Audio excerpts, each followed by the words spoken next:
Aku tidak mau melakukannya lagi. Aku tidak mau. Aku malu. Malu dengan teman-teman di sekolah. Semua menjauhi, sengaja menghindar, menganggap aku tak pantas bergaul dengan mereka. Aku dianggap berbeda, tak sekeren mereka. Baju dan sepatu yang kupakai tak sebagus gadis-gadis penguat Blackpink itu.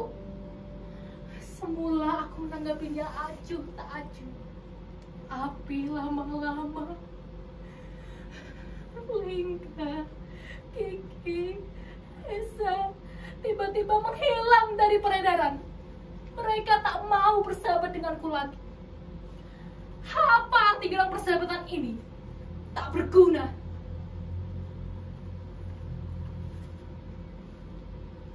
Ini. Iya, Mak. Sebentar. Obat yang Mak pesan sudah Ai beli di warung.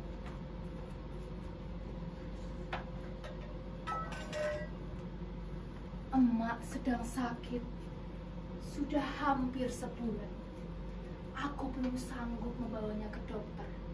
Kata orang, biaya berobat ke dokter mahal. Apa? BPJS?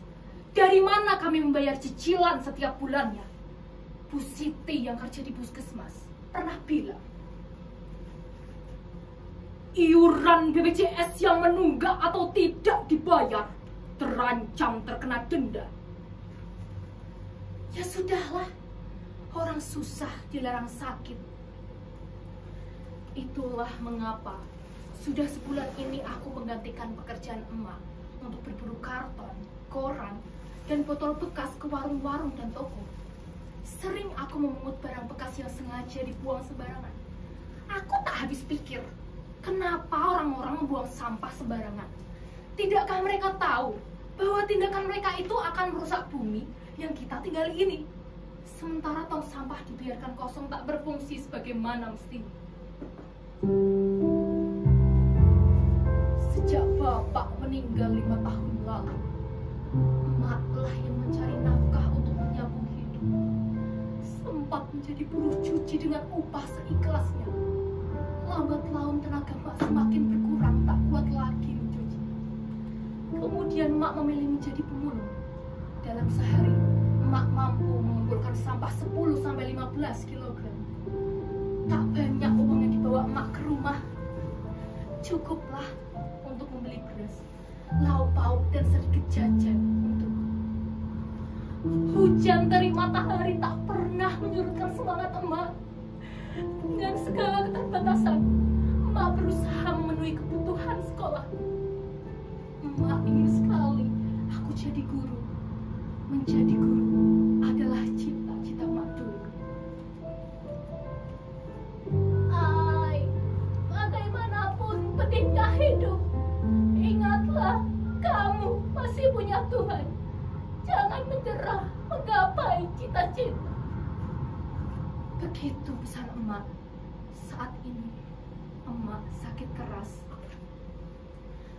Barang-barang ini telah menyelamatkan hidup kami. Patah bilang, sampah satu orang adalah harta bagi orang lain. Dengan sampah-sampah ini, aku masih bisa makan, sekolah, bahkan jika ada uang lebih, bisa beli pulsa internet. Lihat, langit biru ini, kesanalah matamu harus memandang. Apa yang kamu lakukan akan menjadi cahaya bagi orang di sekitarmu. Berapa ton sampah yang telah kau dan emak selamatkan? Jika tidak, sampah-sampah ini akan menguburmu. Kalian pasti bertanya, kenapa aku bisa memiliki handphone Android ini? Iya kan? Kalian pasti curiga, karena aku anak pemulung. Baiklah, aku akan sedikit bercerita. Dalam rangka memperingati acara 17 Agustus tahun lalu, Pak Lurah memintaku mengumpulkan teman-teman untuk mengikuti lomba gerak jalan. Aku ditunjuk jadi kepala regu. Meskipun awalnya ragu, kami berlatih sangat keras.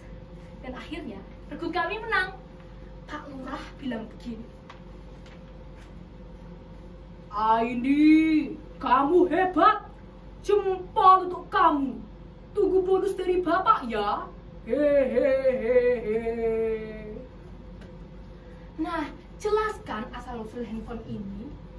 Handphone ini adalah pemberian Pak Lurah sebagai bonus. Tuhan memang maha adil. Di saat dibutuhkan, di saat itu pula Tuhan memberikan jalan. Kalian masih belum percaya? Akan kutunjukkan bagaimana aku menjadi kepala regu. Maju, jalan. Kiri, bermaju. Kalian sudah percaya?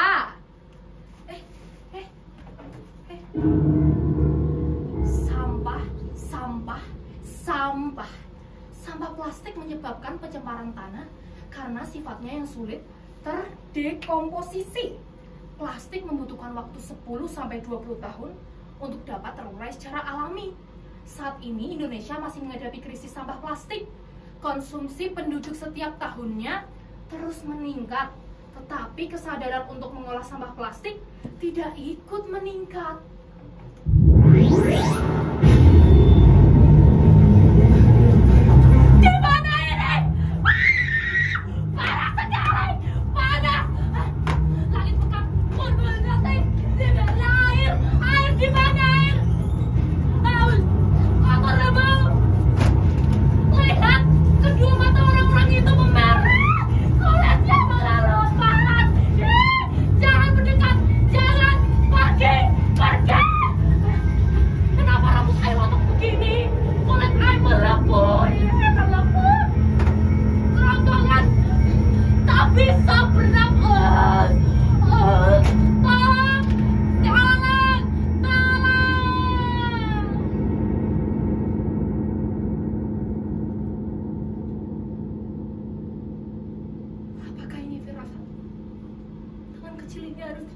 Buat sesuatu.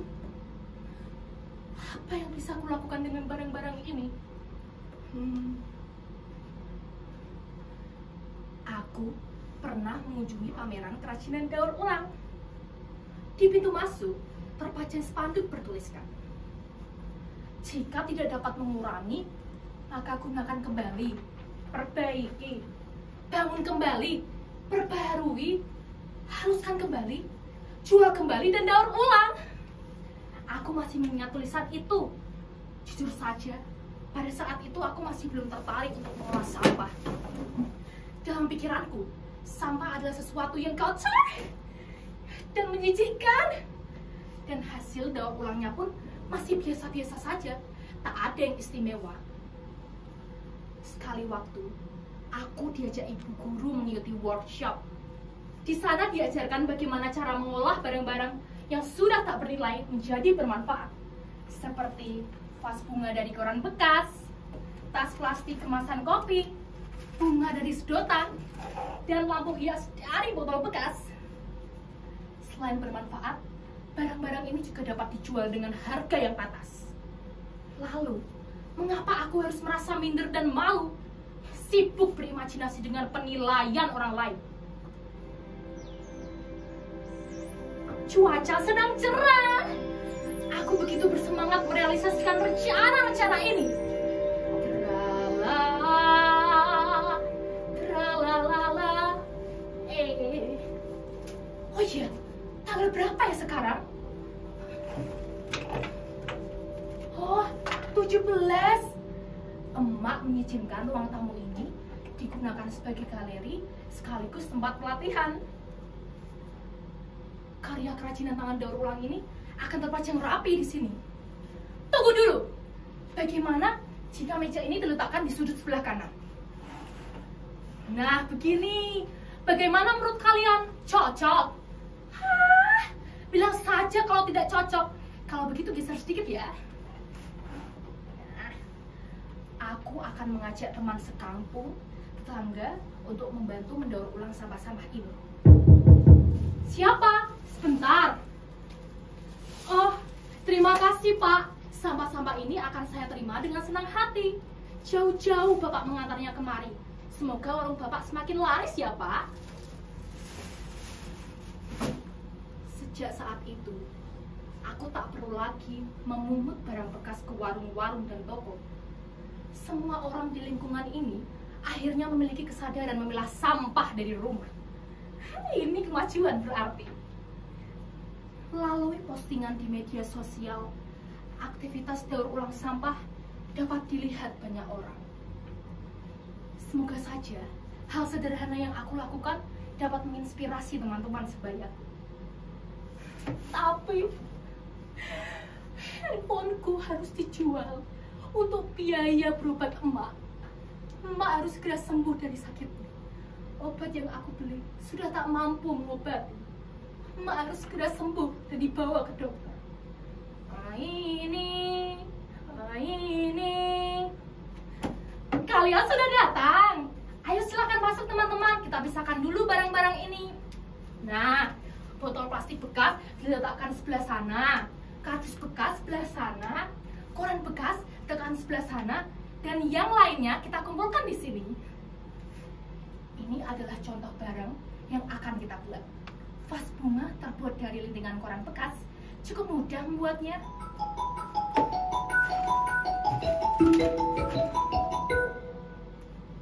Halo Pak.